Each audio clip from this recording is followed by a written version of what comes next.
बिस्मिल्लाहिर्रहमानिर्रहीम अस्सलामु अलैकुम। How are you students? I hope you'd be fine.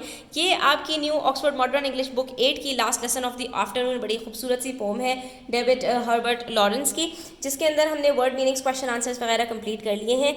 आज हम करेंगे इसकी पैराफ्रेजिंग। पैराफ्रेजिंग का मतलब क्या होता है कि यही आपके पास जो स्टैंजास की सूरत के अंदर पोम लिखी हुई है, इसको अपने वर्ड्स में आपने पोम की सूरत में ही लिख देना होता है। यानी कि कुछ वर्ड्स की अदला बदली कीजिए और इसी को रीफ्रेज कर दीजिए, दोबारा से लिख दीजिए नए वर्ड्स के चुनाव के साथ। तो हम इसकी कोशिश करते हैं और देखते हैं कि हम इसकी पैराफ्रेजिंग किस तरह से कर सकते हैं। तो मैं एक एक स्टैंजा पढ़ती जाऊंगी और उसके बाद उसका जो रीफ्रेज किया है वो मैं आपको पढ़कर सुनाती जाऊंगी। When will the bell ring and end this weariness? How long have they tucked the leash and strained apart? My pack of unruly hounds, I cannot start them again on a query of knowledge. They hate to hunt. I can haul them and urge them no more. तो इसमें यही पे बात हो रही है कि bell कब बजेगी, कब ये थकावट ख़त्म होगी कि इतनी देर से बच्चे जो है वो भागने की कोशिश कर रहे हैं। मैं अपना लेसन स्टार्ट नहीं कर पा रहा हूँ क्योंकि वो अब नॉलेज को एक्वायर करने में बिल्कुल भी दिलचस्पी नहीं रखते।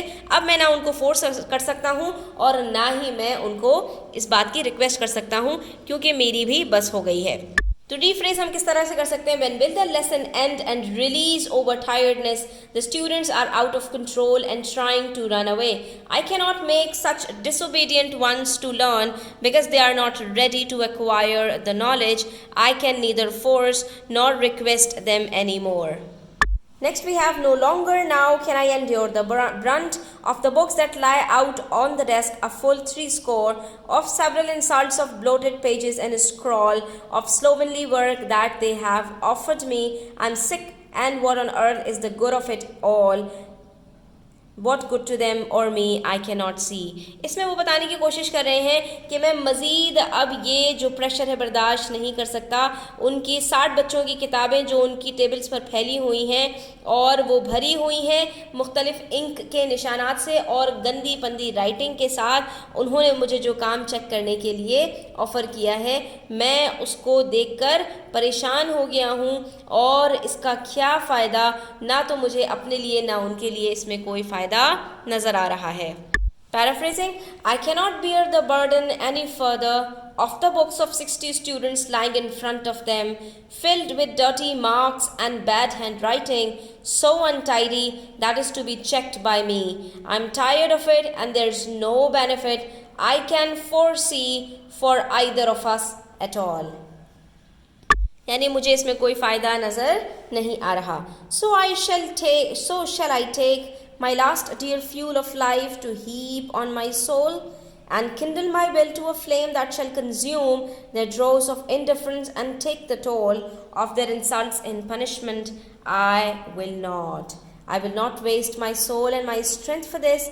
What do I care for all that they do amiss?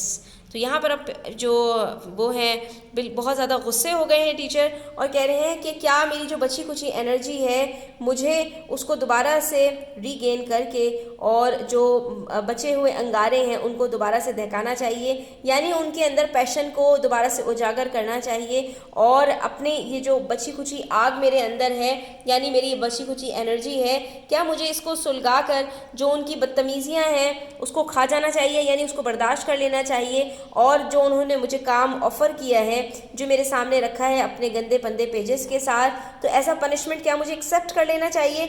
हरगिज़ नहीं। मैं हरगिज़ अपनी मज़ीद कोई भी एनर्जी उन पर वेस्ट करने के लिए तैयार नहीं हूँ। ना मैं अपना वक्त मज़ीद लगाऊंगा और ना मैं मज़ीद अपनी कोई एनर्जी उनके ऊपर सर्व करूँगा।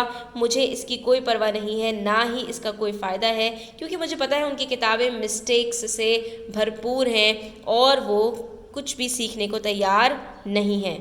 तो जनाब, so should I put any leftover energy of mine to excite to action and ignite the last embers? Ignite the last embers किसको कहते हैं? जो बची हुई राख होती है ना उसके अंदर थोड़ी सी चिंगारी बाकी होती है उसको कहते हैं लास्ट एम्बर्स, यानी अराउज इंटरेस्ट, पैशन उनके अंदर जो है वो दोबारा से उजागर करना। That could provoke them against their careless behavior and accept their notebooks for checking as a fine. No, not at all. I'll not waste my time and energy for this, for I know it must be full of mistakes. उसके बाद poet कहते हैं, what is the point of this teaching of mine and of this learning of theirs? It's all goes down the same abyss. What does it matter to me if they can write a description of a dog or if they can't? What is the point to us both? It's all my aunt, and yet I'm supposed to care with all my might. तो यहाँ पर वो कह रहे हैं कि मेरा इस तरह पढ़ाने का और उनका इस तरह से सीखने का अमल, इसका कोई फ़ायदा है कि तो ऐसा लग रहा है सब एक जो है वो गड्ढे में जाकर सब गिरा चला जा रहा है। यानी कि आप ये समझें कि आपने कुछ बड़ा अच्छा तामीर किया हो और वो सारी चीज़ें आपके पास खड्डे में जाकर गिर जाएँ, तो यानी कि सब बर्बाद हो जाएँ। तो what does it matter to me, ये अगर वो एक डिस्क्रिप्शन ऑफ डॉग लिख भी सकें या ना लिख सकें तो इससे मुझे क्या फ़र्क पड़ेगा, इसका तो कोई भी फ़ायदा नहीं है, ना उनको ना मुझे, और मुझे कोई फ़र्क पड़ता भी नहीं है। हालांकि मुझे फ़र्क पड़ना चाहिए, बिकॉज बीइंग अ टीचर मुझे अपनी सारी एनर्जी उनके ऊपर सिखाने में सर्व करनी चाहिए। तो हम यहाँ कह सकते हैं, what is the use of making best efforts when they are not willing to learn, it's all in vain, it makes no difference to me if they are capable of writing something about dog और not, there's no point for us, it's all the same to me, although I need to care, giving my 100%। ठीक है, हालांकि मुझे care करनी चाहिए क्योंकि being a teacher ये मेरी रिस्पॉन्सिबिलिटी है, लेकिन मैं क्या करूँ कि मेरे सामने जो बच्चे हैं वो बिल्कुल भी सुनने को तैयार नहीं हैं। Last but not the least, I do not and will not, they won't and they don't and that's all. ना मैं कर रहा हूँ, ना मैं करूँगा, ना वो कर रहे हैं, ना वो करेंगे, और ये फाइनल बात है, I shall keep my strength for myself, they can keep theirs as well. मैं अपनी ताकत जो बची कुची है वो अपने लिए बचा कर रखूँगा और वो अपने लिए अपनी बचा कर रख सकते हैं। Why should we beat our heads against the wall of each other, हम क्यों दीवार में एक दूसरे का सर माने। I shall sit and wait for the bell, और बस सबसे आसान बात यही है कि हमें बेल का इंतजार करना चाहिए, बेल बजे, वो अपने घर जाएँ और मैं अपने घर। तो हम भी यही कहेंगे, still I decide to give up and leave them as it is, तो मैंने तो भाई हार मान ली है और मैं उनको उनके हाल पर छोड़ देने लगा हूँ।